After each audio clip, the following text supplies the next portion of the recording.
So as I've been driving this, I've been thinking, shouldn't they have called it the Highlander?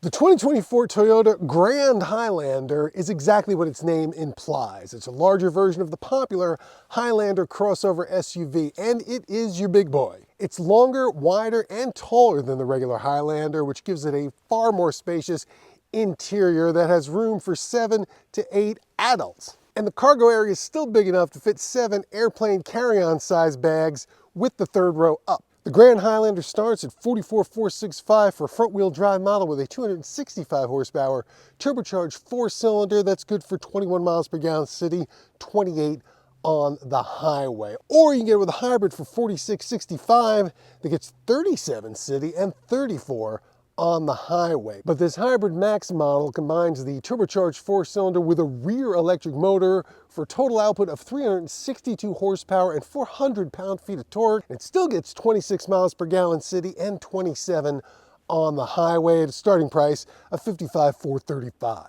As far as just how roomy this is, check out how it does on my 6'1" scooch test, where I set the driver's seat so it's comfortable for me and then see if I have to scooch it forward to fit. Well, what I can do in this instead is scooch this one backward and I fit fine. But that's not even the most impressive part. Because even with those 2 rows of seats set for me, I could fit back here in the third row with plenty of headroom as well, which is something I can't say about the less Grand Highlander.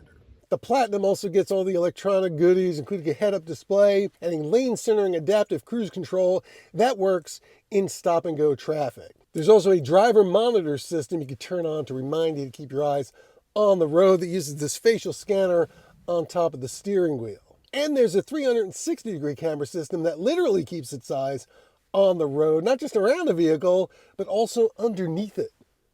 Camouflage mode engaged. As a supersized family car, one of the Grand Highlander's headline features is that it claims to have 13 cup and bottle holders, which brings us to the Caffeina cup and bottle holder count, brought to you by Caffeina caffeinated spring water. Available in cases of 12, so buy 2 if you want 13.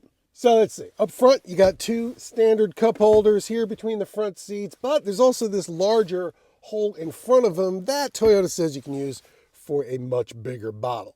Along with that, you have 4 in the doors, so that's 7, along with 2 more between the captain's chairs for 9. That leaves us with 4 to go, and these 2 puzzling-looking devices on either side of the third row. Now, the middle is obviously for a cup or a bottle, although it would work with a bigger one than a Caffeina. But back here it says, don't put cups in here, just bottles, since it's a lot bigger and not nearly as stable. But what's this thing up front? Well, that says don't put any drinks in here, but you do have that little slot that you can put a cell phone in while it's charging using that USB port. And while you're getting charged up on a Caffeina. Caffeina! Buy it on Amazon using the link in the description below. Ultimately, Toyota built this because even though the regular Highlander is a big seller for the company, it knew it was losing customers to bigger SUVs like the Honda Pilot and Kia Telluride, both of which are a little more fun to drive than this for what that's worth, and available in slightly more off-road capable versions. But this matches them on size, and as far as all the family car stuff is concerned, is right there with them.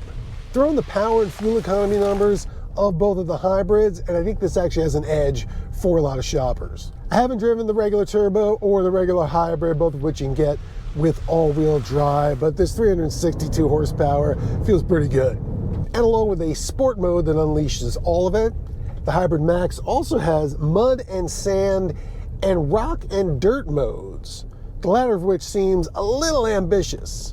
But on a gravelly road with little rocks, this actually drives quite nicely. However, the Grand Highlander's biggest competition may be coming from across the street at the Lexus dealership, where they just launched the new Lexus TX crossover SUV that's built alongside this in Indiana on the same platform and is essentially the same size, just with a lot more luxury and available with more power.